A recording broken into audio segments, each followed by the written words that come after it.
Call a meeting to order. This actually is our official monthly meeting. It happens to be concurrent with our annual meeting, and everybody that wants to can come in and got to get settled. We will go through an official meeting. We'll make it kind of short to the point, but we do have to do our normal business activities. Charles, would you like to open some word of verse? Hey guys. That's all right. I'd like to welcome everyone. I guess I don't know if Bobby's already done that or not, but I'd like to welcome everyone to the meeting and to the meeting here in my facility.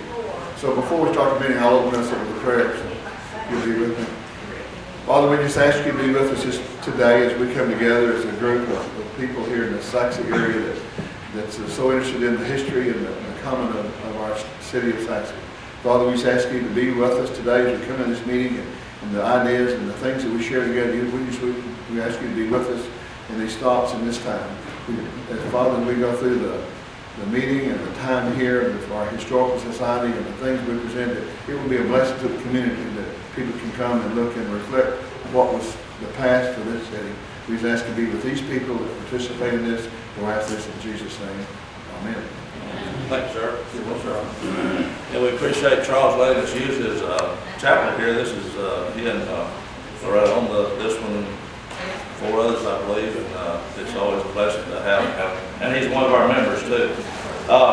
Next item on the agenda is to approve the minutes. Did everyone get the handout? If you didn't get a handout, we've got plenty of them. Everyone. Hey, there's Mr. Lloyd. Everyone, if you look on the minutes of the February meeting, if you will review those, and as I said, this is a normal business meeting, so I entertain a motion that we accept the minutes. Make motion we approve the minutes. Cullen King makes a motion we approve the minutes as read, and Ed Brown seconds the motion. All the members will need to vote. All in favor of accepting the minutes, would you raise your hand, please?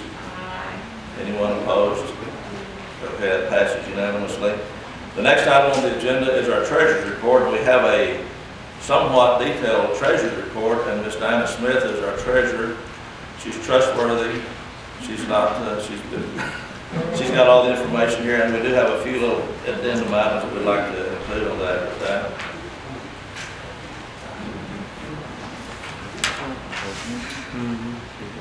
We're looking at our. Gosh, let's see, what do we have first? We don't have our 2016 financial. I guess it's Sherry's. The financial statements, there you go. Some of the financial statements are done by Bobby's accountant, which is great because our figures jive, but I'll just have to read it a little differently.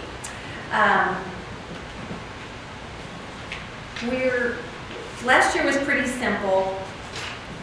It's this year that things get complicated. Last year was under $4,000, and this year we're looking at almost $24,000 budget. And what's making it different is this year we're including we've got a $10,000 grant from the EDC, and that's paying for the wall, the Vietnam wall that's coming in May. And we expect to get donations for that, so we're going to pay the EDC back.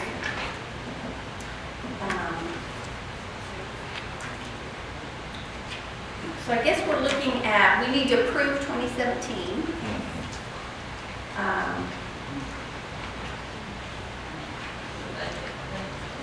And the budget, yeah. So does anyone have any questions on 2016 or 2017?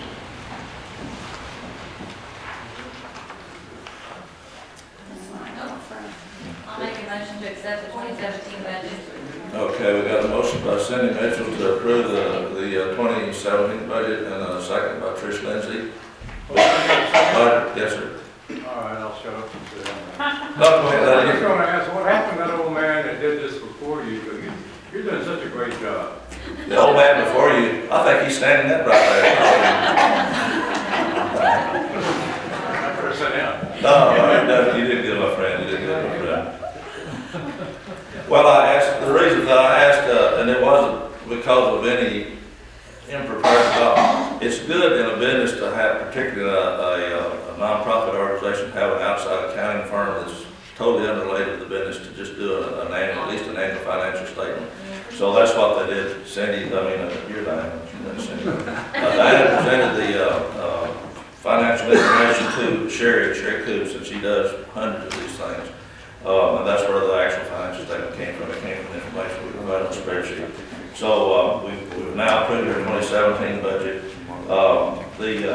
Were there any questions about any of this stuff? Well, there's while she's up here, let me just mention one thing that's on this sheet. There is a sort of like an addendum. What do we call it? It's the financial considerations for the wall project. In case there's any question about that, we'll get to this in a little bit. The project to bring the Vietnam Wall to our city was going to run about $15,000. And there's a page in your handout that explains this in a little bit more detail. We don't have $15,000. We figured we'd probably get that and more, but we still had to pay the money up front. So what we did is we asked the EDC for a grant to cover most of the expenses, which we figured 10 grand plus what we were getting in would be enough. And they approved that grant. Problem is the EDC doesn't pay out any money until an expense has been incurred and paid out, then they reimburse you for it. Well, that's good and bad. It's good because they know to be covered expense, but it doesn't happen when you've got to pay your check out. So we went to Anita Collins at the bank, she's the one that has our banking, and asked if they would extend us the courtesy of a $10,000 loan, which they did at no interest. So we got the money in the bank, it's sitting in the bank account. You haven't spent it, have you? Not yet. Okay, she has spent it. That's good. Actually, we haven't even used any of that money because we got enough money in donation. What we got, so about 3,500, 40? Almost 35. No, 45. 45, because we got another 1,000 for farmers electric. So we've had enough money come in just in donations to cover we had to make the down payment of $2,500 to the wall people to bring to confirm that contract. So anyway, I hope I'm not getting too many details, but I did want you guys to know what's going on with the funds. We got the grant to pay the money back to the bank if we don't get enough money in. I'm hoping that we'll get way more than enough. The grant will be available in the event we did come up short. And so far we're doing really quite well. I think that we've still got quite a bit of time before this event occurs to get some more money in, so I think we're doing all right. Does that make sense how that's working out? It's kind of explained in our handout. And did you have any more questions or whatever? I was just going to say, I keep a lot of detailed records, so we have, like someone's donated $500 for the blue book to be reprinted. We have a lot of designated funds earmarked that you don't see on here. So if you've given us money in the past and it's earmarked $50 to restore the forge, I mean, we keep records on that. So I'm more detailed than what you see on here. Yeah. Colin? Bob, you had a motion in a second, but I don't think we actually didn't vote. You're right, yeah, that's right. Point of order.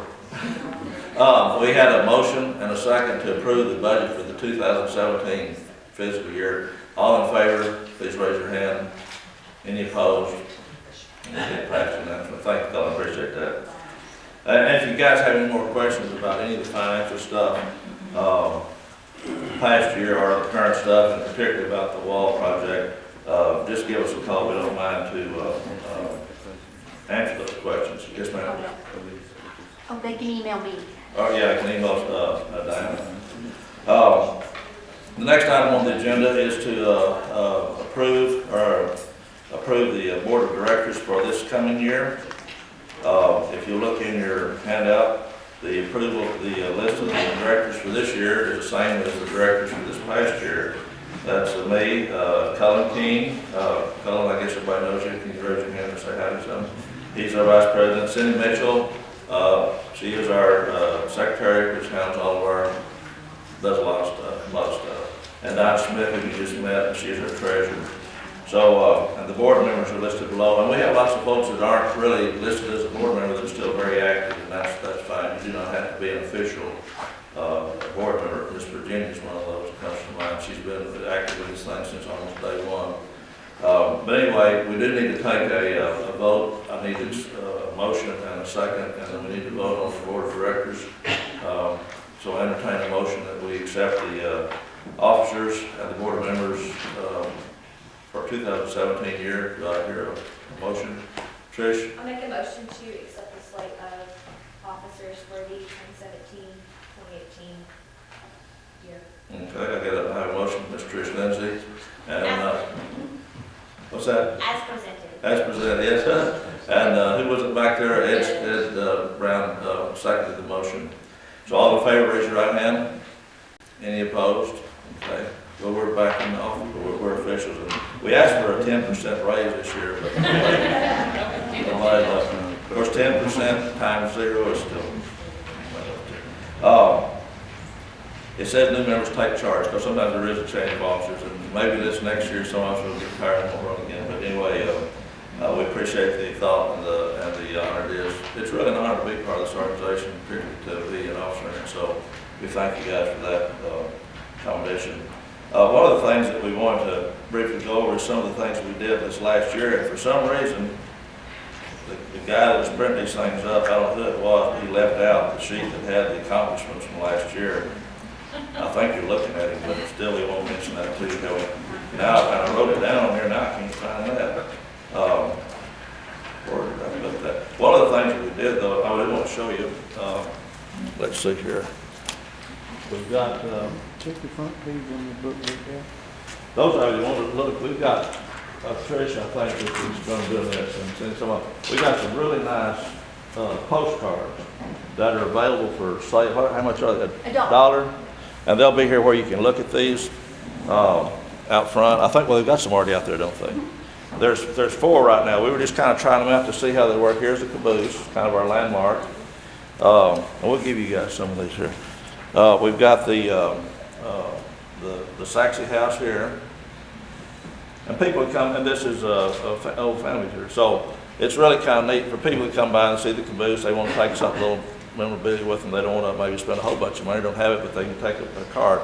And we'll probably add some more as time goes on. We thought that it would be good to kind of start out with a few and see how it goes from there. Your list is up there. Your list Is it up there? Okay. Another thing that we have here that we've done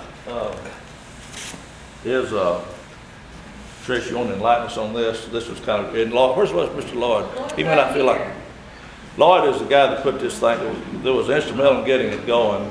Trish, you want to come and just kind of explain a little bit about this while I'm getting my notes back together? This is very nice, very nice.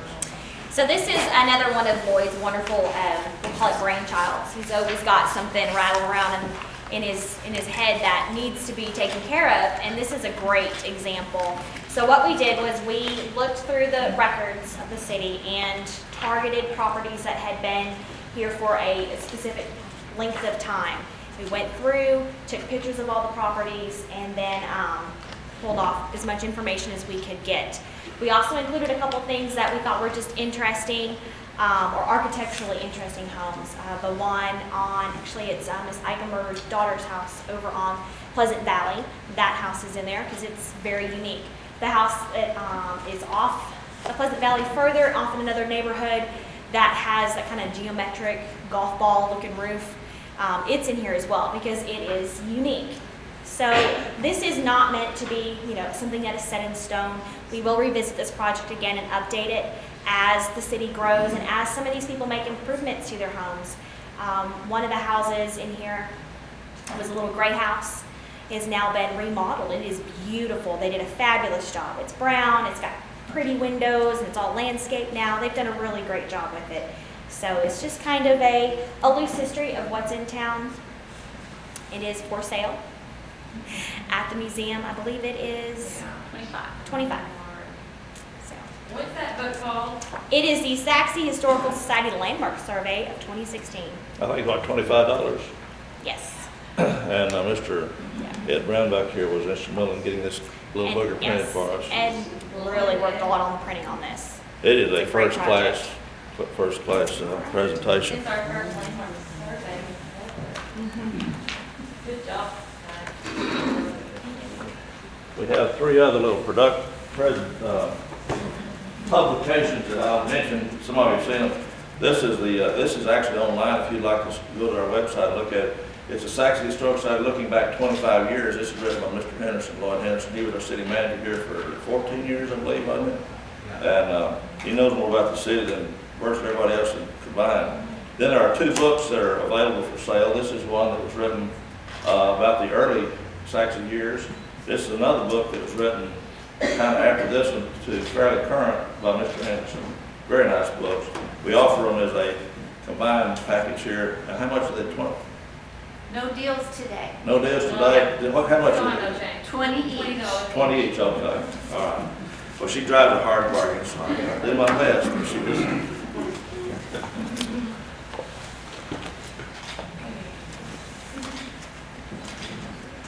Anyway, I just want to show those because some people may not be aware of those things, and they're really nice. The publications, the cards, it's all done first class. It's done very nice.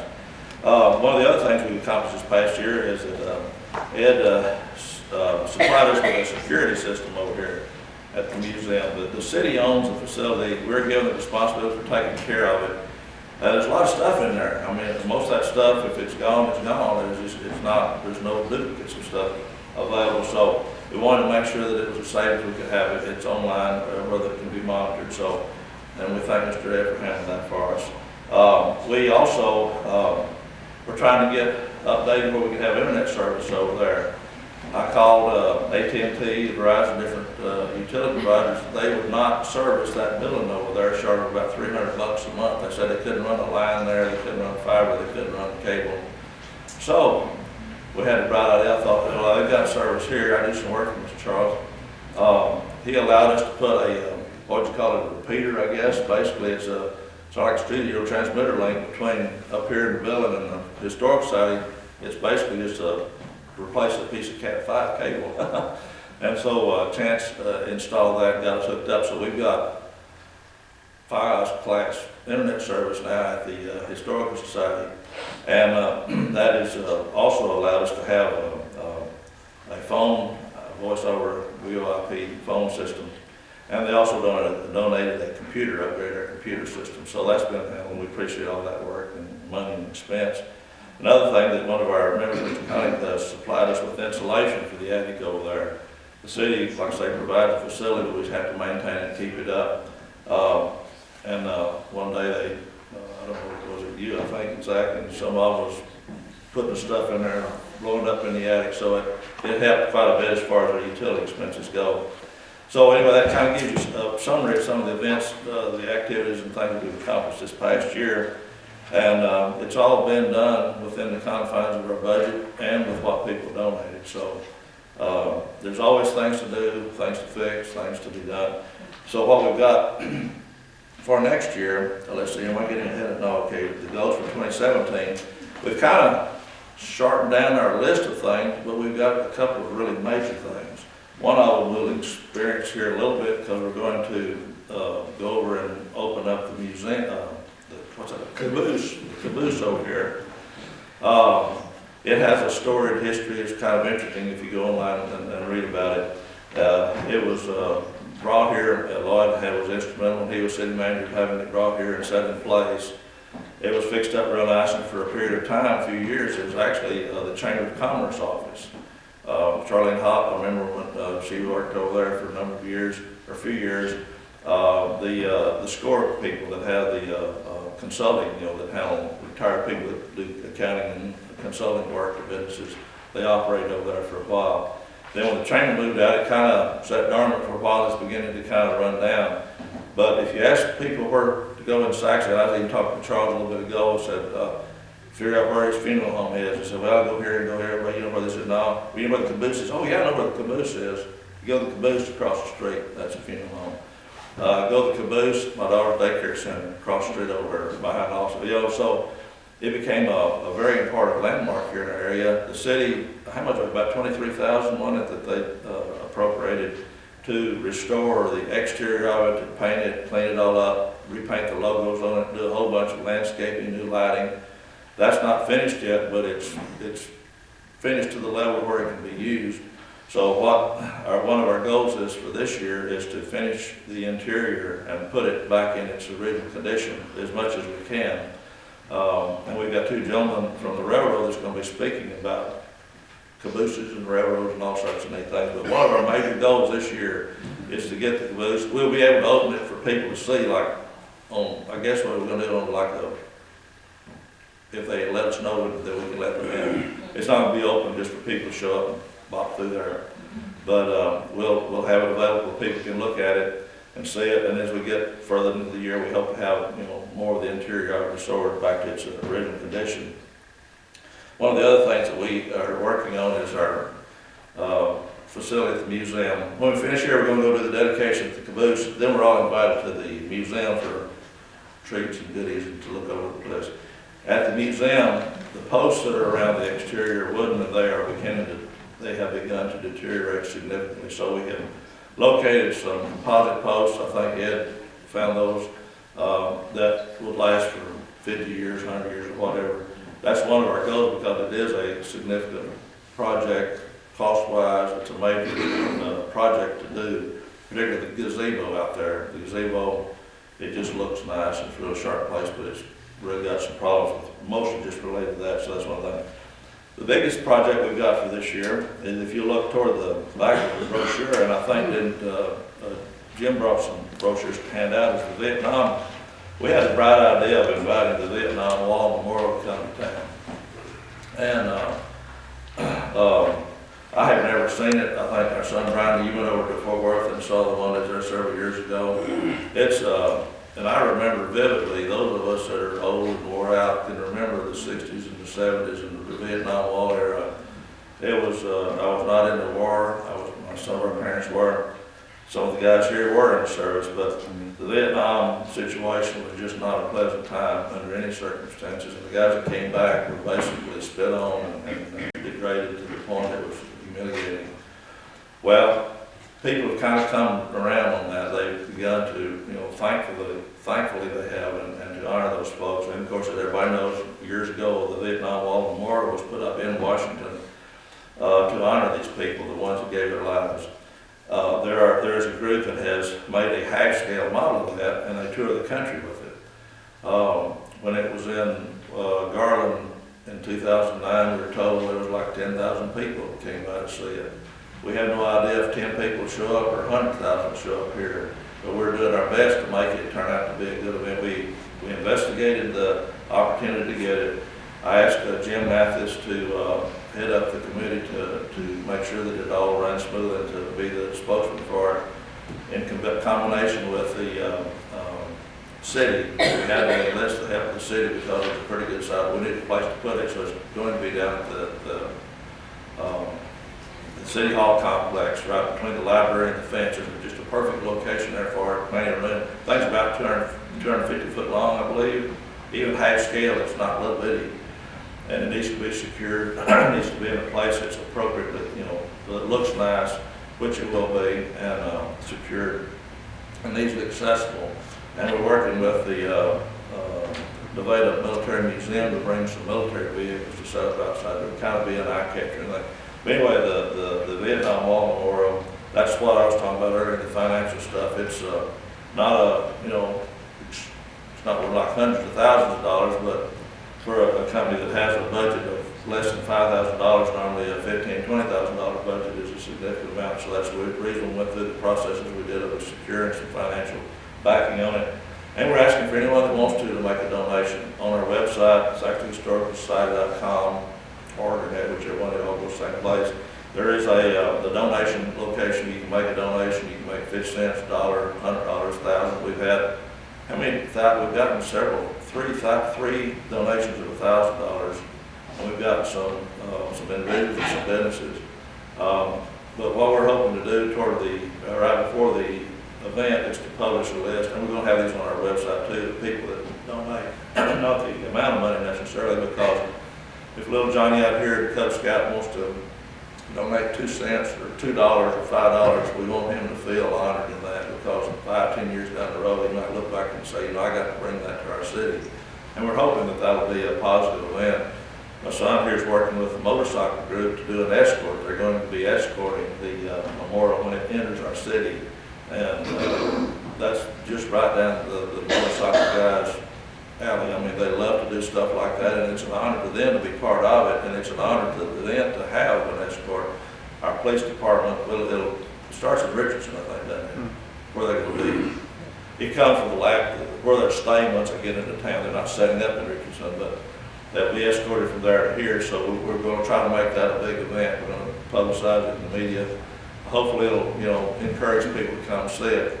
And I'm telling you all these things to you know, get the word out, do anything you can, because it's not just a historical society, it's not just a city, it's an area event. We're inviting the surrounding communities to be involved in it. And I think, Trish, you went to the meeting with the Murphy and they're aware of all this. One of the things, one of the events that I guess I forgot to include on our past stuff is that we were asked to meet with the Murphy and the Wiley Historical Society groups.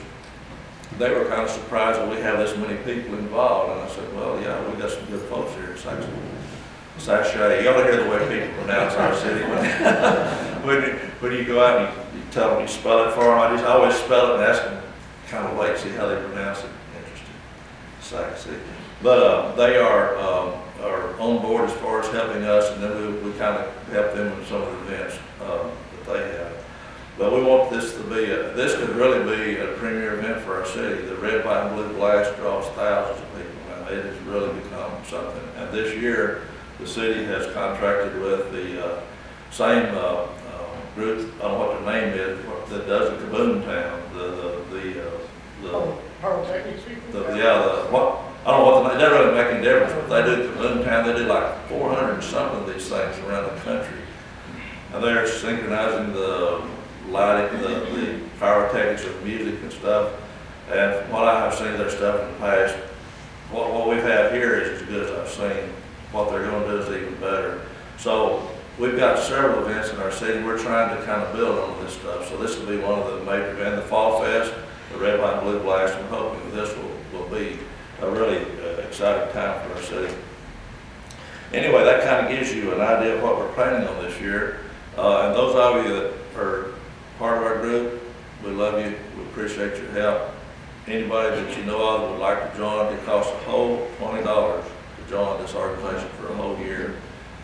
If you figure up that on the cost of a per day basis, it's what, about 0.03 cents per day or something. I don't know. But anyway, we would love to have you be part, and you don't have to join officially to be helpful in the events. We would love to have anybody that would come. And in the very back page of our brochure, there is an application for membership. We've added a couple of things. We've added a 5-year membership, which is the same price, but we've added the lifetime membership if someone wanted to. There are groups that just need a tax write-off, and they can spend $500 and have a lifetime membership. So we're offering that and see how that might be taken. Does anyone have any questions about what we're planning on doing this next year? We're always open to suggestions. We're not the only ones that have the good idea, the best ideas on how to do things. We've got the wall projects moving along, the replacement of the poles, we've got that in process. The caboose is moving along. But anybody that has any suggestions on other things that we might do, anything that we can do in the confines of these projects, we're open, to suggestions and help. So, I see Ms. Mason. Where are our volunteers? Kathy, you want to come up and this is Miss Kathy Cobb. All righty. I probably will say one more thing before I finish. I know there's going to be a need for volunteers for the wall, isn't there? For Oh, yes. do you want to address that yourself? Because I am not the committee. Oh, I mentioned it. Yeah, you do. Okay, because there will be need volunteers. Apparently, they would like to have someone to sort of be there, not just like a guard, but to be with the exhibit 24 hours. So if you know folks who'd like to help, or you yourself, get in touch with us and we'll get a hold of you when that time comes. Alrighty, volunteers. Another way of volunteering. We do need help at the museum, per usual. On Tuesdays, we're open between 10 and 1. It would be lovely if you know anyone who would like to be a volunteer, but until then, these folks are our cool volunteers. Maisie Wheat, come on down. Anna Morris, Irene Sumick, Bob Soul, and Roger Brand. Hello. Now, Roger, some of you know. He's part of the good old boys around here that been in the town, know what the town's about. For those of us that didn't get here fast enough, he was here back in those days. And they do what I wish I had 5 or 6 other people to do. But they're on a regular basis up there, 10 to 1 on Tuesdays, and they greet people, show them around, make sure they sign the book, mention donating or volunteering if they'd like, and they do an awesome job of it. So I have a little thank you for them. And it looks old-fashioned, but it's not. Okay, I've done flowers, I've done pens, I've done this, I've done that. This year I'm thinking food and drinks for summer. So I saw these little double insulated, and they can be washed. Dishwasher, yay. So that when you're having your drinks this summer, you don't get flies and bugs in them or a bee already. So here we go. Roger, one for you. And I'm feeling bad. Martha and Wayne are not here today. Does anybody know why they're not here? Martha and Wayne, you on? Okay, thank you. Miss Irene. Anna. Maisie. Thank you. Roger, I was gonna ask for yours until you did that. Oh, I'm sorry? I'll talk to Roger, sorry. Oh. All right. And to top this off, last year I did do badges, new badges for the girls. And the guy we had back then, Jack Wilnack, has not been volunteering as much as he had. He has had some health issues. So we're really glad that these 2 guys down here, Roger, here's Roger Dodgers, and Bob, who is Soul, not Sewell, his last name, have been volunteering, and they didn't have a real badge, now you do. It's all good. I had one, I just couldn't find it. Well, the old-fashioned.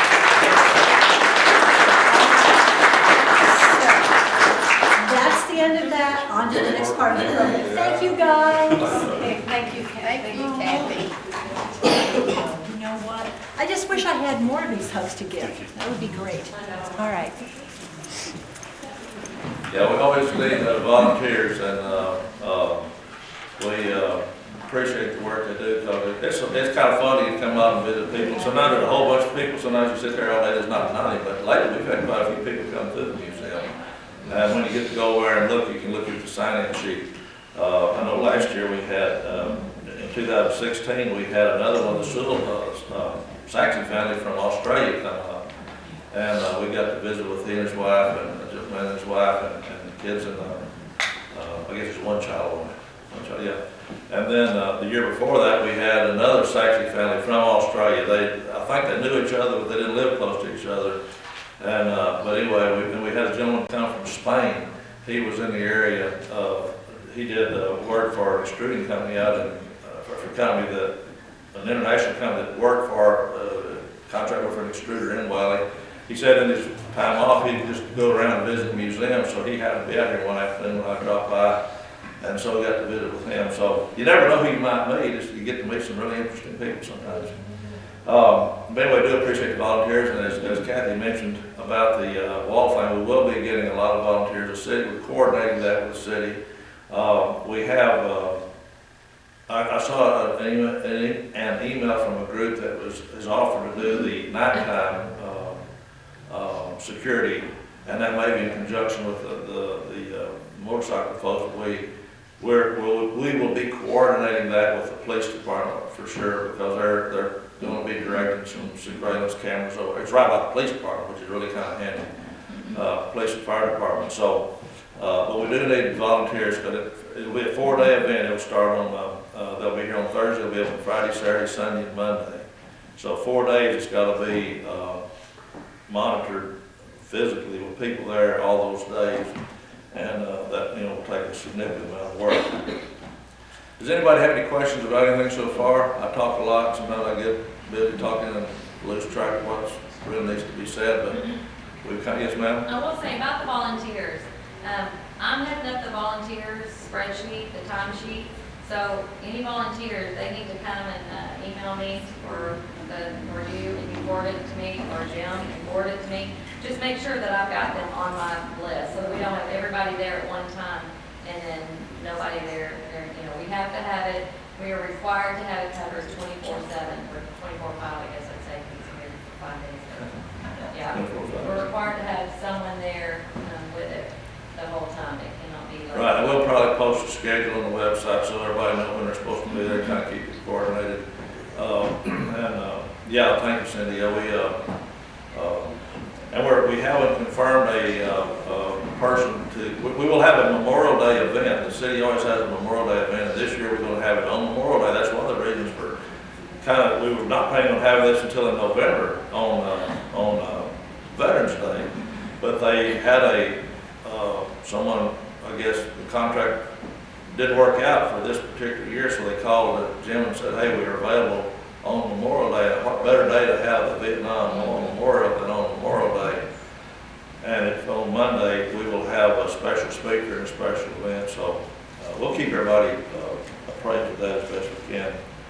But does anyone have any questions about anything so far? We're kind of moving. Glad to see our Houston folks here. Yes, yeah. All right. Well, today, as we mentioned, one of the things that we're working on this year, 16 and into 17, is the dedication of our caboose across the street. Well, I called Santa Claus and asked him if he knew anybody that could speak about railroads. And I literally did, because he's Santa Claus. His name was Larry Hawkins. He's our Santa that comes to the daycare center, and he retired from the railroad department for, how long did Larry work there? 30-something years, I think, didn't he? 30 years. And he would have been here, but he got sick today. He called me just beforehand. But seriously, his granddaughter went to Stepping Stones, and we met him through them, and he and his wife come as Santa Claus. He's got the legitimate white hair, the beard, the uniform, the chair with SC on it. His wife comes dressed, I mean, I've never seen it, and he's so compassionate with the kids. And this last year he wasn't feeling real good, but he still came and did such a superb job. Well, I had the right idea of just seeing maybe he knew somebody. Well, he's told me that he knows 2 guys that have been in this business for 80-something years together. And so we talked about it. One of the gentlemen actually worked on the caboose. So our speakers today, they're going to share the podium. Hope they don't fight over each other's time, but we wanted to, that's who's mentioned, Rod Kruger and Kyle Hand. You gentlemen are welcome to come on up. You got the floor, and once we get through here, we'll close up a little bit with a few more items of business, but then we will invite you guys to come over to the caboose. I think the weather may be a little drizzly and all, but it's not so bad, but what we can't accumulate over there, and we'd like to get a group picture of everybody that we can. And then we're going to do a ribbon cutting, and then the city, in conjunction with us, our organization, developed a sign. And see, Diana, did we get there's a sign covered up over there?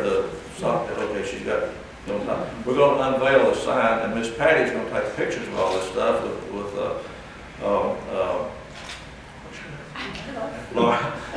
Miss Cal. We're going to have a newspaper article, and it's got to go to the newspaper this afternoon to be ready to go and print this week. So we'd like for everybody that can to go over to the caboose. We're going to take some pictures there, and then when that's over, we can go through it. We'll go back over to the museum. But anyway, Mr. Kruger and Mr. Hand, what's yours? Thank you.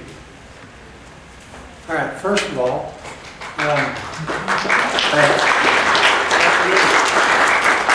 just throw money. That's all. No, I'm just kidding. I'm fine with it. My name is Kyle Hand.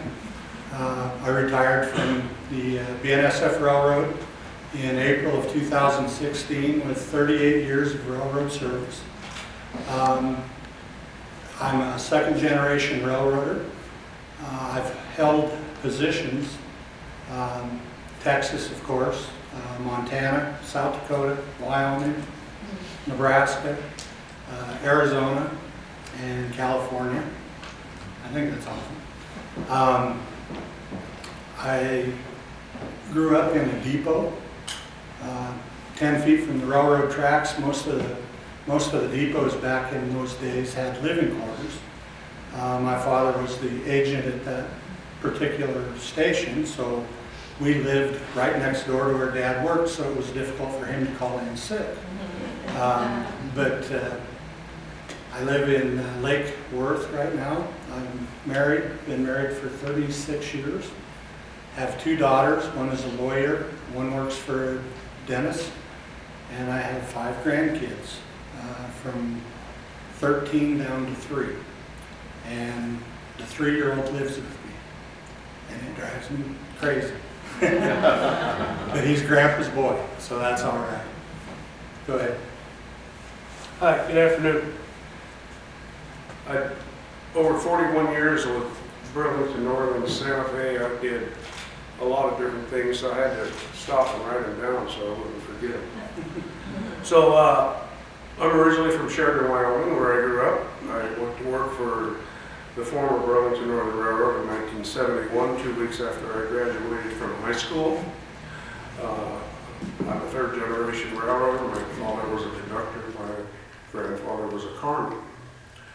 I worked in that capacity and was promoted to conductor, I think in 1974. At that time I had applied to work as a train dispatcher in Glendive, Montana. And I moved up there and worked as a train dispatcher for 3 years. I accepted my first management position in St. Paul in 1980, and I worked in power control. It was an office where we dispatched all the locomotives for the entire railroad system. From there we moved to Kansas City and worked in St. Paul, Kansas City, Denver, Trinidad, Colorado, McCook, Nebraska. 1991 we relocated to Fort Worth, and I worked in various marketing management positions, and also in the intermodal group. I retired in February of 2013, so I've been retired for 4 years, and currently living a dream with my wife Donita. We have 2 grown sons and 1 beautiful granddaughter. We spend our time at our Lake Texoma place and also the family ranch in Montana. We live in Argyle. So a little bit of background for the both of us. Thank you. We, Rod and I have had the pleasure or displeasure of working together in a number of locations. We started out in Glendive, Montana together in 1978. We both went our separate ways. Ended up, I went to work for another railroad, and we both ended up in Denver, Colorado at the same time. He was working for the Burlington Northern, and I was working for the Rio Grande Railroad. After that, we went our separate ways again, and we ran into each other in McCook, Nebraska. And then finally we both ended up here in Fort Worth, so our career paths have intertwined, our kids have grown up together. My youngest daughter and his youngest son, for many, many years, they didn't realize it, but they really liked each other. And now his youngest son is getting married in a couple of weeks to a different girl. My daughter refuses to go to the wedding. So our families are very close and very tight. Matter of fact, we both have fifth wheels up at Lake Texoma, and we're, three spots apart, so I can't get rid of him. Unless I go to Montana. Unless you go to Montana, yeah. So anyway, what I want to do today, I'm going to give you a little bit of history, or we are going to give you a little bit of history. If we get going with too much railroad jargon, throw your hand up, we'll stop and we'll slow down. Rod worked on a caboose for a few years, so if you have questions specific to a caboose, he would probably know the answers. So with that, we will get going. Anybody in here work for a railroad right now? Okay, is anybody in here a railroad buff? Gotta be a few. One back there? All right, good enough. I won't step on any toes there. All right, anybody know where the term caboose comes from. Okay, it's a Dutch word that means galley on a ship. And I don't know how that crosses over to a real caboose, but that's what it means. The old cabooses, the first cabooses, and this we're talking back in the early 1800s, the cabooses were nothing more than basically a shack built on a flat car. As the railroads got bigger, trains got larger, they started upgrading the cabooses. And the reason that they built the cabooses was primarily for shelter for the rear end crew. Rear end crew being a conductor, a brakeman, and a flagman at that time. At that time, there were 6 people on a train crew: engineer, fireman, front brakeman, and then the 3 that I just mentioned. Back then, there were no radios. So the engineer controlled everything with his train whistle. If he whistled twice, that was a signal to the caboose for the brakeman to get out, crawl up on top of the cars, because all of the handbrakes at that time were high handbrakes. They were up on top of the cars. So the rear brakeman would get off and crawl up on top of the train. The front brakeman would crawl up on top of the train, and they would walk towards each other, tying handbrakes to help slow the cars down. Then if the train stopped, the rear flagman would get off of the caboose and walk back the prescribed distance. It might be 1 mile, it might be 2 miles, and that was to protect the rear of the train, so there wasn't another train coming up behind them to hit them in the rear end. Didn't always work that way. It usually did, yes. So, as the railroads got bigger, train size got bigger, the railroads decided that this was a pretty good safety feature. So they decided to put cupolas on. So it gives the crew an extra vantage point to watch the rear of the train as they go around curves and what have you. Now, what are they watching for? They're watching for hot boxes, which are hot wheels. And back in those days, the bearings on wheels weren't very good. They would burn out in a matter of seconds. They were actually made out of brass, and the axles, they have brass bushing on them. And the railroad trucks, if you will, sat down over the top of them. And when they move, obviously, they create friction, and friction creates heat. So there was a box underneath the axle called a journal box, and it had a big fabric like a mop head, and they filled these journal boxes with oil. And as the axle turned, the packing, as they called it, would actually grease the wheel, the axle, to keep them from, physically they would burn off if they got too hot. The wheel would fall off to the side of the train, the cars would derail. So that's what that was for. Okay. They also, one of their other jobs, other than tying the handbrakes, is they watch for dragging equipment. Metal bands that might have come off of a load, or God forbid they had a wheel that was not on the rail and it was riding down the side of the track. The people on the caboose could see that and notify the head end to stop the train. As we built the cupolas, there are basically 4 different styles of caboose. Yes, sir? On a long train, how would the caboose communicate with the engineer to tell him to stop?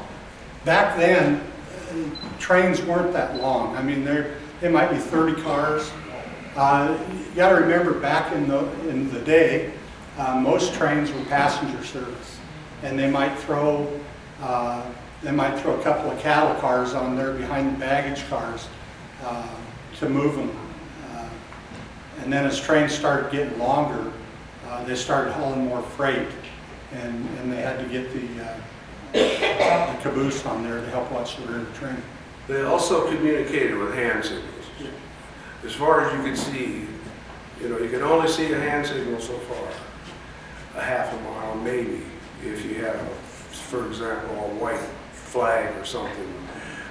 But you could wave it to the engineer, and he could see that. And they had proceed signal, which was like this, and then they had a stop signal, which was this way. Looks like you'd see the wigwags go back and forth on the railroad crossings, or they used to. That means stop. So they communicated that way with hand signals. But as the trains got longer, a mile, for example, they couldn't see from one end to the other. Or if it was storming, snowing, raining, darkness, they used lanterns to communicate with. But I can go into a little more detail about how everybody knew everything was okay with the advent of air brakes, and how you want to talk about that. Yeah, they, just briefly going back to this, the government realized that the cabooses were providing an important safety feature for the trains at that time. So then it started getting mandated that trains of a certain length had to have a caboose on the rear of the train for safety purposes. And again, 4 different types of cabooses. There's the cupola like you've got there, the cupola in the middle. There's also the cupola on the end. Rio Grande was a railroad that had cupolas on the end. Some of the eastern railroads had bay windows on the sides. And then there was another one called a bogie. And this thing, instead of 2 sets of wheels, one under the front and one under the back, it had 1 set of wheels, one under the front and under the back.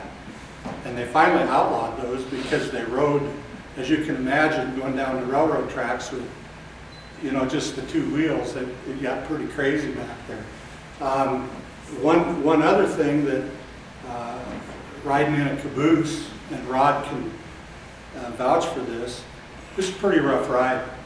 You might get an engineer that was new, or an engineer that wasn't very good, and you get what is called slack action. The drawbars would, quite literally, going uphill, the drawbars stretch out. Going downhill, the drawbars come together.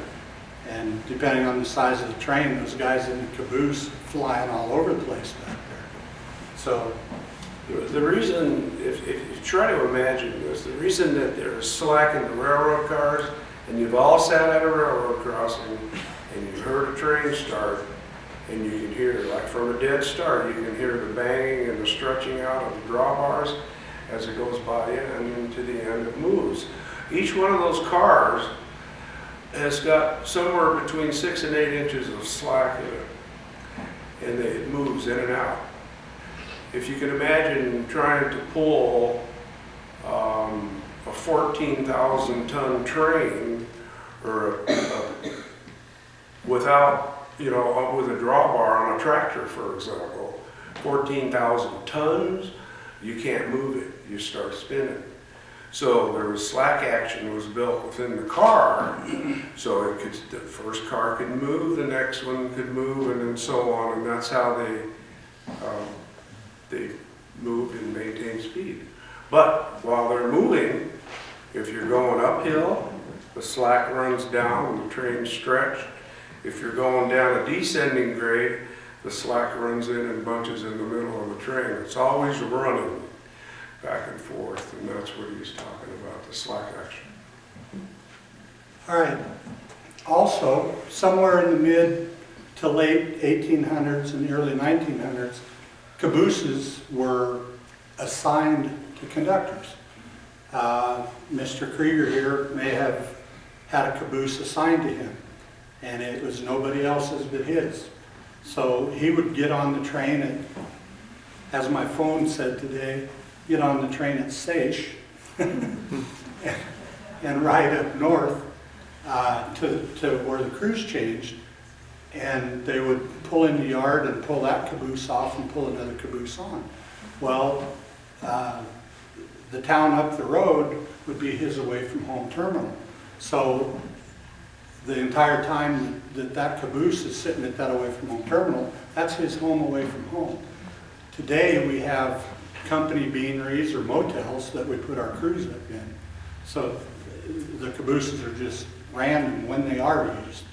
But back then, these cabooses were assigned to a specific individual, and it was nothing for them to have curtains, to have a stocked pantry, to have nice linens on cots. It was their home away from home. Bunk beds.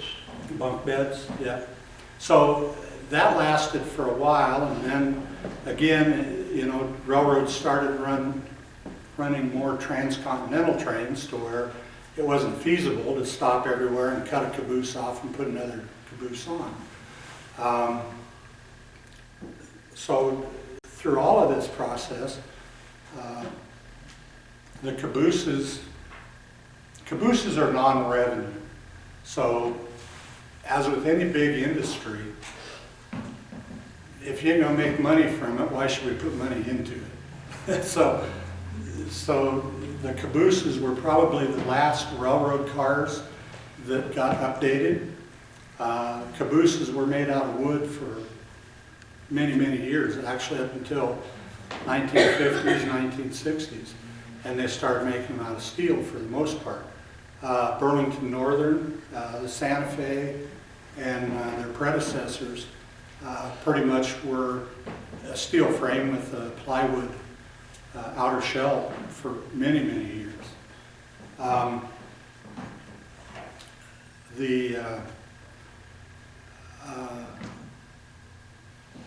With the government, depending on who you talk to, the government interference or government mandates in the 1980s told us that we could get rid of 2 of the 4 crew members on the trains. We'd gone from 6 people down to 4 people, and now we're getting rid of cabooses, so we don't really need 4 people anymore. So we put the conductor and the engineer on the head end of the train. There were some things that allowed us to do this. Rod talked about hot boxes on the wheels. Well, we started putting in trackside detectors about every 10 to 20 miles to shoot the pictures with an infrared or thermal camera every time the train went by. And so they could pick up a hot box just with those detectors. They also put up detectors. It's a little board strung between the rails and outside the rails with pig wire, and just as tight as they could get it. So if you had part of a car that was dragging, it would break that pig wire and trip an alarm. So the train crew knew that they had to stop. They also came up with the air brakes back in the, it was probably about 1900, somewhere in there. They came up with the air brakes. So the guys didn't have to run across the top of the cars and tie handbrakes. The engineer controlled the air brakes from the throttle of the locomotive. So they came up with all these new safety features. And one of the other deals was they were starting to get a lot of injuries from these guys in the caboose with slack action who may not be paying attention and kiss the window that they're supposed to be looking out of when they had a rough ride. But I'll wrap my side of it up real quick, and then Rod can talk some more. But they got rid of the cabooses, 2-man crews, and right now you may read or hear a lot of states are trying to go to a 1-man crew, and that scares the bejesus out of me. You never know if that guy is going to have a heart attack, you know, anything along those lines, and that's scary, especially with a 14,000-ton train behind him. They have a dead man's pedal on the train, so realistically, if he doesn't do something with that dead man's pedal every 30 seconds, it puts the train into emergency. Some of these guys put something on that dead man's pedal and they lock it. So there's some scary things with that. What are we doing with cabooses today? Most of them are like yours. A lot of cities have cabooses that they've turned into a chamber of commerce. They've turned into a little museum. Up by the lake where Rod and I go, there's a guy that's got a caboose right next to his farmhouse. And we're going to go over and knock on his door one of these days, because a lot of these people go inside it and totally redo it. They make cottages out of it. And turn them into cottages. I'm from Guest Nebraska. quarters.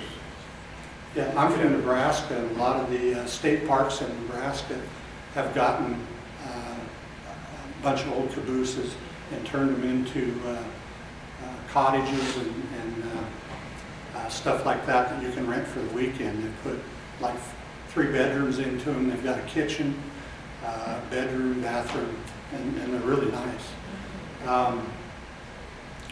Some other names for cabooses, we call them way cars. We call them crummies. We call them clown cages for obvious reasons. Brady box. Yeah, Braggy box. We also call them a hack, and we call them brain boxes. And every railroad is different. The terminology in Glendive, Montana, where we both worked, was different than the terminology in McCook, Nebraska. So, wherever you went, you had to get used to that terminology. On the interior of the caboose, they all had stoves, and they were heavy-duty wrought iron stoves. They're bolted to the floor or welded to the floor, and I can personally tell you that one of the best steak dinners I've ever had was on a caboose. They were either coal-fired or wood-fired, and those conductors knew how to cook. And They were wood-fired to begin with. And then, I'm talking back in the old days, the steam engine days. Well, the steam engines were powered by coal. So rather than have to cut wood to provide the conductor and the crew with heat in the wintertime, they burned coal in the stove. It was lump coal. It was like chunks like this. And they would physically get it started with a hunk of wood. The coal would catch on fire, would heat the stove, and that's how they stayed warm. And then with the advent, coal went away, and then all of a sudden in the 40s, I guess, early 40s, the oil burners came about.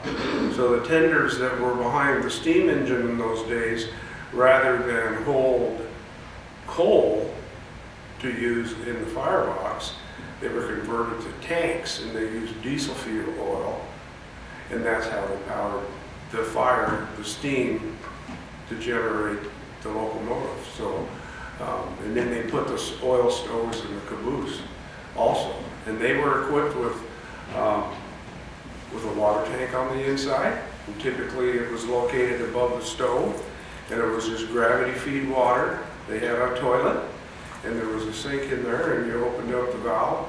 In wintertime, the water was hot from the stove, heating it. The summertime, it was cold. But they had water, they had heat, they had bunks, they had food, they had everything. And then, with the advent of electricity, they even put generators in them. And the generator was hooked up to the axle, and there was a belt that turned the generator, and then that provided electric lights for the inside. So they were quite comfortable, except in the summertime. Stifling hot, but they were warm in the winter. And today, we've replaced cabooses with 2 devices. There's a device that goes on the locomotive engine. It's called a Mary. And it basically, technology, it's out of my realm, but it's got a long antenna on it. And on the rear of the train, we have what's called FRED. The RED in FRED stands for rear end device. I won't tell you what the F stands for. That's how well it's thought of. But it also has an antenna on it, and the front end talks to the rear end, and it helps control the airflow through the train for train handling issues. And now the technology today that's being mandated by the government to stop these horrible collisions that we're seeing out here is computer technology, train crews being alerted by a computer that there's a track condition coming up or there's a train stopped. To me, in my mind, it's similar to what you see with these new cars, where they can see in front of them to avoid the accident. This guy is standing right next to me. He's been involved in this PTC since the inception. So he's been working with, prior to his retirement from Burlington Northern, he worked with the Federal Railroad Administration and others to help get some of these rules enacted. So he's looking at it up there. He's a man. Sometimes. Thanks, sir. That's basically all that I have. Does anybody have any questions? I know we covered a lot of stuff real quick. Yes, ma'am. Now, if we had a tank at the front of our caboose, Yes. would that have held oil or water? Is that where the water would you load the? In front of the caboose? There's a thread hanging on the wall, point out. It may have been. It may have Either been or? at one point, but I can't see any other reason other than it was hauling some revenue freight if it was directly in front of the caboose. Well, where would you get your water? Every depot, would you fill up with water? A lot of Yes. the depots had big tanks that had an arm that you'd reach up and pull the hose down and it would fill up the tank. Now and a very good question, but part of train makeup rules tell us that we can't have a hazardous material type car within 5 cars of that caboose. So the chance of it containing oil or any other hazardous material would be very slim. Unless there might only be 4 cars in the train, and then it's unavoidable. But yeah, good question. Yes? Are there still people riding trains, jumping trains? Hobos. Yeah. Hobos? Yep. Oh, absolutely. Matter of fact, one of the jobs that Rod and I both did was we were train masters, and one of the things, we would get a radio call from one of our train crews that would say, hey, there's an extra rider on the second locomotive. So hopefully the railroad flatfoot was in his office and you could go get him to go drag the guy off the locomotive. But there was more than once that I had to go up there and help drag the guy off the locomotive. You never knew if, knives, you never knew what they had. But most of them were intoxicated to the point that you could, if I had to, I could physically manhandle them. I mean, at the time I was about 280 pounds and I worked out, so,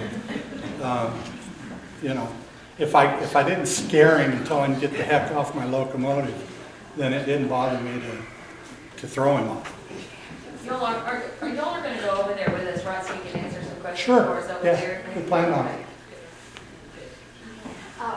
When you were talking about things that you would see in these old cabooses, they mentioned in our newsletter about wanting to find some things that were period related. Sure.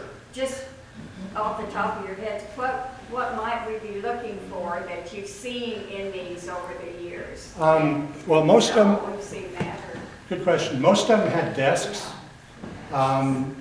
conductor desks, because back in the day. One on each end. One on each end. Back in the day, the conductor got a wad of paperwork with each car. Each car had its own piece of paper. It was a waybill. It said what was in the car, whether it was hazardous, whether it was 100 head of cattle from Kyle Hand going to here. But he had a waybill, and he had to go through all those waybills and check them. and make sure that the cars matched what the waybill said. You had to have a shipping paper for each car that was physically in the train. So if something were to happen, let's say, for example, we had a derailment and a sheriff should happen to come on the property and say, what do you have in this train? We need to know what the commodities are that you're hauling on this thing. And he had the waybills, as they call them, and each one was a piece of paper with a description of what exactly and how much of the commodity was inside the car. And another thing that you might see in an older caboose, Rod talked about when they got the generators and they got lights. Before that, they had lanterns. Kerosene lanterns, old hurricane lamps, for lack of a better term. The old stove with the old grate on top of it. You might find pictures, like I said, pictures or stuff like that. And do we still have a couple minutes? Yeah. Okay, because I wanted to just talk a little bit. If Yeah. there's any more questions for Kyle, I wanted to explain a little bit about the mechanics of the air brakes. Do you see the railroad, I can't. 50, 100 years down the road, or it could be like a covered wagon, which it doesn't exist, doesn't work anymore? As a top railroad official, which I never was, but their idea of the perfect train is for that train to leave Seattle with 1 unit on it with no gas in it and get to Chicago with 6 units full of gas. Okay? It's turned into big business. It's not railroading as we grew up with it. It's big business, and it's all about the bottom dollar, bottom line. Will the railroad be here in 100 years? I don't know. You have pipelines. You know, they're wanting to move stuff by pipelines, or states are starting to get upset with coal. You know, the coal dust as the trains go through there. But I can't see. I mean, you've got, you know, the farmer's elevator over here that needs 5 cars to load your wheat. I can't see that they can get away from that, I guess. In my early days when I grew up, you know, the trains used coal, you know, to fire it up. But there was a term that was used. I never knew the definition of it, but there was a term of a position, I guess, of a person called a Gandy dancer. Sure. Yes. What is a Gandy dancer? I was a Gandy dancer. He was a dancer, I'll tell you. That was my first job on the railroad, and Gandy dancer is another term for track laborer.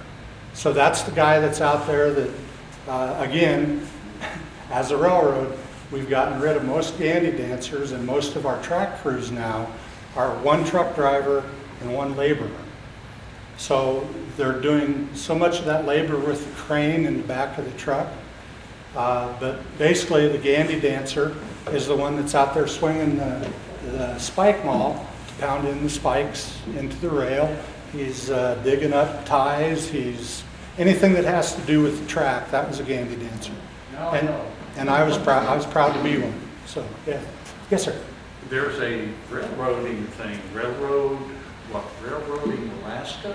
Mm-hmm. Yes. On. Alaska Railroad. And you will see the modern day, what you were talking about, the Terminology. trucks with the cranes Oh, yeah, that yeah. replace the rails, how they do it, how they check the rails for cracks, Yeah. everything on that program. Yes. It's very informative about today's railroad.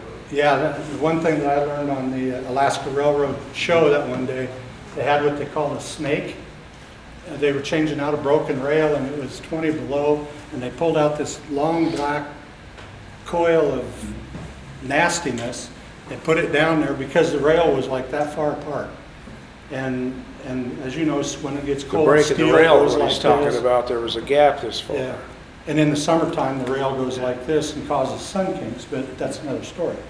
But they lit this stuff on fire, and it took them about 30 minutes, 45 minutes, and that rail came back together to where they could drill holes in it and put in bolt it back. bars and bolt it together.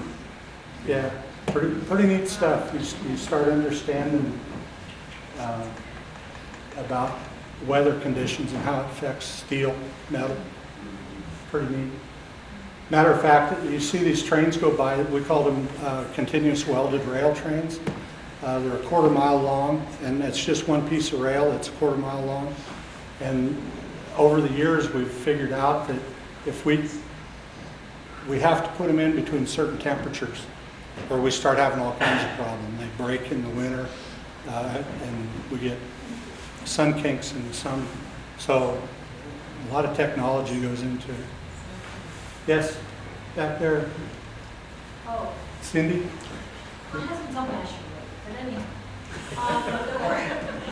We originally lived in Ohio, and we're from Australia, and we were home this summer, and there's like trains everywhere. And there's this place that they call the Iron Triangle. Sure. And they put up a stand, and when we were there, it was, oh, we'll stop and see it.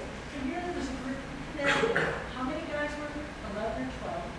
They had gone to some kind of a training convention, and they were stopping in Australia so they could sit there and record the trains going through town. Sure. It's really popular. I'm surprised. Former. Yeah, there's some really neat things out there. There's a lot of clubs. I'm surprised how many people love trains. They go Yeah. around to see them through towns. When I worked for the Rio Grande runs from Denver to Provo, Utah, and goes through the Rocky Mountains.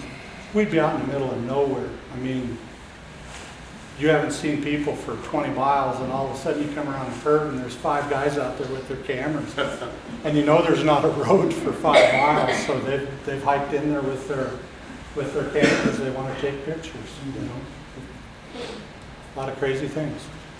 Is it true that you could take and put a coin on the track and the trains would run over and flatten them on out? I wouldn't know that. It's You've never done that? There were stories back home. I lived about 12 miles from a depot.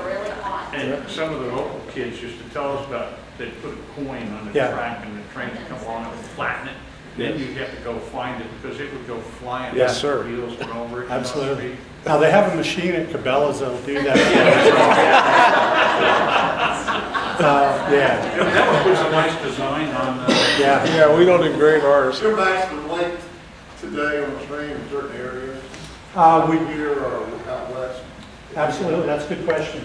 We have areas of our railroad that we will run trains at 12,000 feet, 10 to 12,000 feet. 2 miles. Yeah, 2 miles long, primarily in the southwest in the desert. But for the most part, we try to keep our trains between 5,000 and 7,000 feet, just for train dynamics in the mountains. When the weather gets cold, 7,000 feet, it's really tough to get the air to go through the whole train. So we try to keep our trains smaller in certain areas of the country. But you bet down in the southwest desert. Right here. Right here, In this area. they're probably keeping them between 6,000 and 8,000 feet in this area. I don't know, I didn't work much in this area. They didn't have any 12,000 feet trains coming out of North Yard, did they? No. So that's a mile plus in the northwest area. It can be up to a mile plus. Yeah, 7,000 feet, Yeah. 8,000 feet, yes, sir, that's good. And it's still, but y'all need to remember, my public service announcement, that train takes probably a mile to 2 miles to stop. So you be careful at the railroad crossing. If you have kids that are driving, beat them over the head. It's Another terrible. reason, excuse me, that we keep the trains in the 7,000 foot range is, especially like traveling through the cities. There's nothing worse than a disgruntled citizen when a train should happen to break down. They don't always just go perfectly. They have mechanical issues. They're just machines, just like anything else.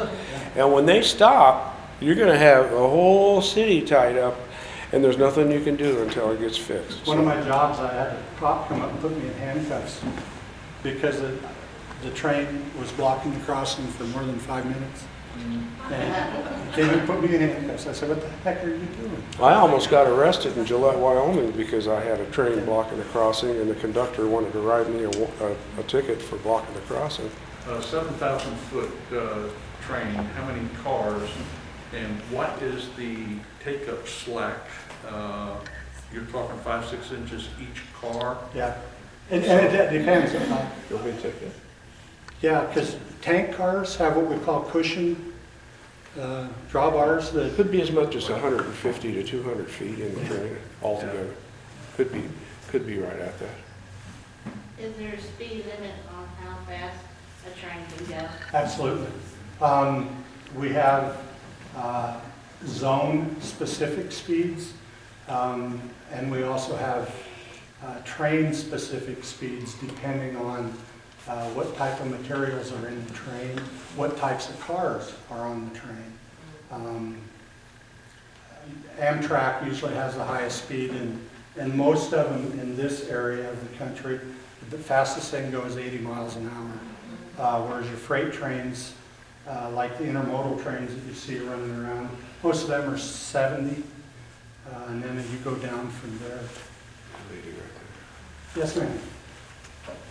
My last question, I promise. I grew up reading graffiti on the boxcars. And we have great memories of some of the things through the years that we saw painted on those boxcars. Did the railroads have any general rules about when they had to clean it off, or was it just anything wet or anything for graffiti? Let the rain and the snow take it off. That's pretty much it. Now, an interesting point about the graffiti, I was a train master in Phoenix, Arizona, believe it or not, big gang area. And one of my customers there was a Budweiser distributorship. The gangs would tag all of the Budweiser cars. Didn't mean anything to me. I didn't know what that meant at all. But that car would get to Seattle. Yes. Because somebody in that gang was in Seattle and they knew what that meant on the side of the car. So, yes. I've been in electric trains all my life since 1950, and it was a pretty nice setup. But I was at the train show that they had annually in Plano in January, talking to some railroad men like yourself, and I said, what do you think of the cities, including us, that have put up the no train horn crossings? And I said, because even on my electric trains, I have the crossing gates, and I said, if you get in the habit of going across there, and if you don't see the banjo, going off and the guard coming down, it's easy to kind of get complacent. Yes. I didn't know what the railroad view was on that. Well, number one, it's a federal requirement that at every railroad crossing, the train has to blow its whistle. 2 longs, 1 short, and 1 long. Okay? Somewhere the city managers have gotten with the railroad, who have gotten with the state government, who have gotten with the federal government to exempt that crossing from a horn-blowing crossing, and they've turned it into an exempt crossing. Now, most of them have a horn at that crossing that when the gates start to come down, an audible horn goes off right there at the crossing. The train doesn't blow the horn. The horn is activated by the crossing gates coming down. There are areas of the country, Moorhead, Minnesota, all of their crossings are that way. And that was mandated because a lot of the citizens complain about the noise pollution. But it's unfortunate, but that's how all that started. Yeah. It's a long, drawn-out process. I think cities need to reinforce, particularly younger drivers, indoctrinate them, and don't just assume. Yeah. If you pull up on these railroad crossings, and you can, like if you're the first one behind the gate, then you can look up there, and there might be a sign that says quiet zone. Right. And these are all locally here, the whole area is quiet zone. I see, Rod and I have worked jobs where we were the first people at a car-train accident. And I can tell you that's not fun. Right. Well, many people have built houses by train tracks, and I'm Sachse descendant, so the trains came through here to Santa Fe back around 1890, and people built houses during the 70s, 80s, 90s, and beyond, backing up the trains. They don't want horns. To me, that's like moving next to Love Field. Well, exactly. I can tell you a story about Denver. They built a new airport out east of town. Part of it was because of the noise in Denver itself. And now they've got all these new developments out by the airport in Denver, and all these people are raising all kinds of opinion. Well, who was there first? Right. Yeah. Right? You should know that. Yes, sir. I know there's been a lot of history written about the hobos ride the trains in yesteryear? Yes, This question may want to ask that here.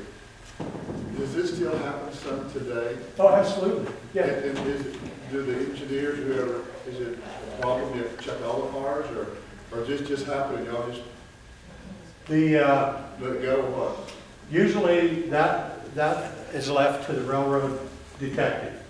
If they become rowdy or if they become destructive, we'll stop the train and the railroad detective will go attempt to get them off of the car. So riding an empty boxcar many times? Yes, that's where most of them are. Well, they find places like grain cars. There's a hole in each end of the grain car. They crawl inside the hole. And They just ride, they ride coast to coast? or just whatever? right, yeah, absolutely. You don't have to pay for gas. But yes, they ride all over the country. Did you say you had some more you want to talk about? And we'll, Yeah. I mean, we're welcome to talk after. I just enjoy them, and it's I have interesting just, to me. just And something go real ahead, yeah, quick. go I ahead. do have something here that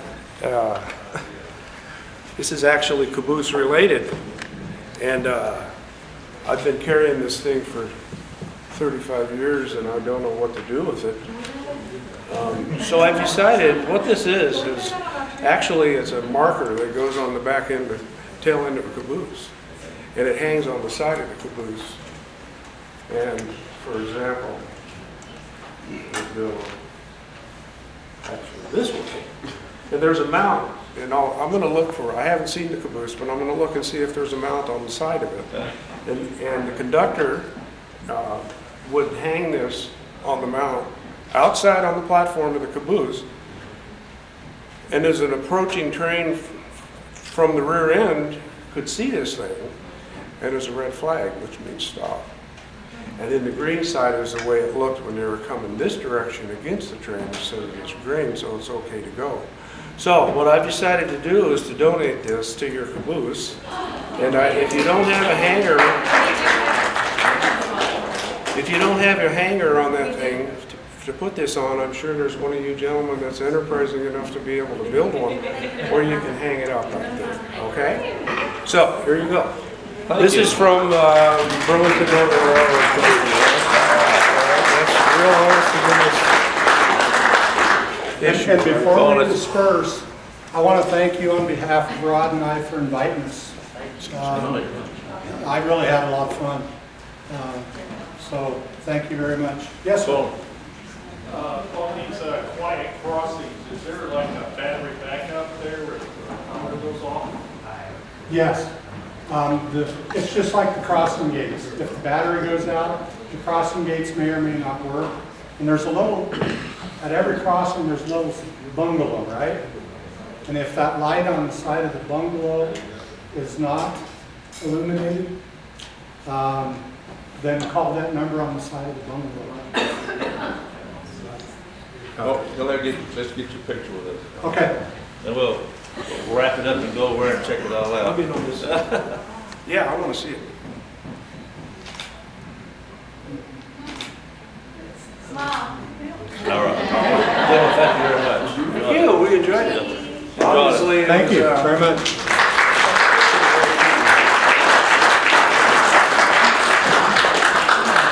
Listen, and people are welcome to talk forever. I know some of us may have to go and do this and that, but I enjoy, one of the most enjoyable things that I ever had when I was growing up, my parents were in college most of the years.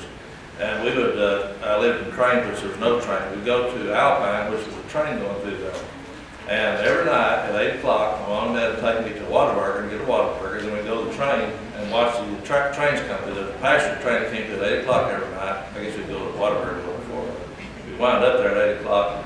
And the railroad cars, the freight trains would come through there too. But I remember seeing and they let me in. I was kind of a nosy little kid. I was, a pester little thing. They let me inside, and the guys in the train depot they were always real nice too. They showed me the little thing that they put out where the engineer in the train and the guy in the caboose would stick their arm out and grab the little thing off of the paper instructions or whatever they had. I don't know what it was, but the little. And I always enjoyed watching that. The trains would go by there, and I'd get to watch them stick their arm and grab that thing off. But And the cruises, that was big, they were still, that's a big. We were looking for one of those to bring to show you. But we Well, couldn't. that was in the fifties, I guess it's probably in the Well, mid they to were late we were fifties. hard to We were find. still using them in the 80s. Really? Yeah. Wow. But anyway, it was a lot of fun to go there. Guys, I appreciate you. I enjoyed it very much. And Larry, I was telling him that I'm sorry he didn't get to come and know what I feel good. One of the things I meant to mention, Mayor Mike is always here. He's one of our biggest supporters. His mom passed away, I believe it was Thursday. And he's obviously in that. We encourage prayers. Anything we can do, we'll be, available to do whatever we might can. He's got a huge support group. But Mayor Felix is one of our biggest supporters. He's always encouraging our group, me personally, our family, different things. And he called me to tell me he wouldn't be here, wouldn't get to be here for this. And we completely understand. Is there any other things that we need to address here? What we'd like to do is go ahead and adjourn. And then we'll go across to the caboose, we'll take some pictures. I have been tasked with the honor of unveiling the little thing, so we'll get some pictures of that. And we'd like to have everybody that can come over and get the group shots. Then we'll move over to the museum and we'll eat. So I entertain the motion that we adjourn. Second. Charles makes the motion to adjourn. Bob seconds the motion to adjourn. Anybody that's crazy enough to say no, all in favor say aye. God bless you guys. Thank you very much.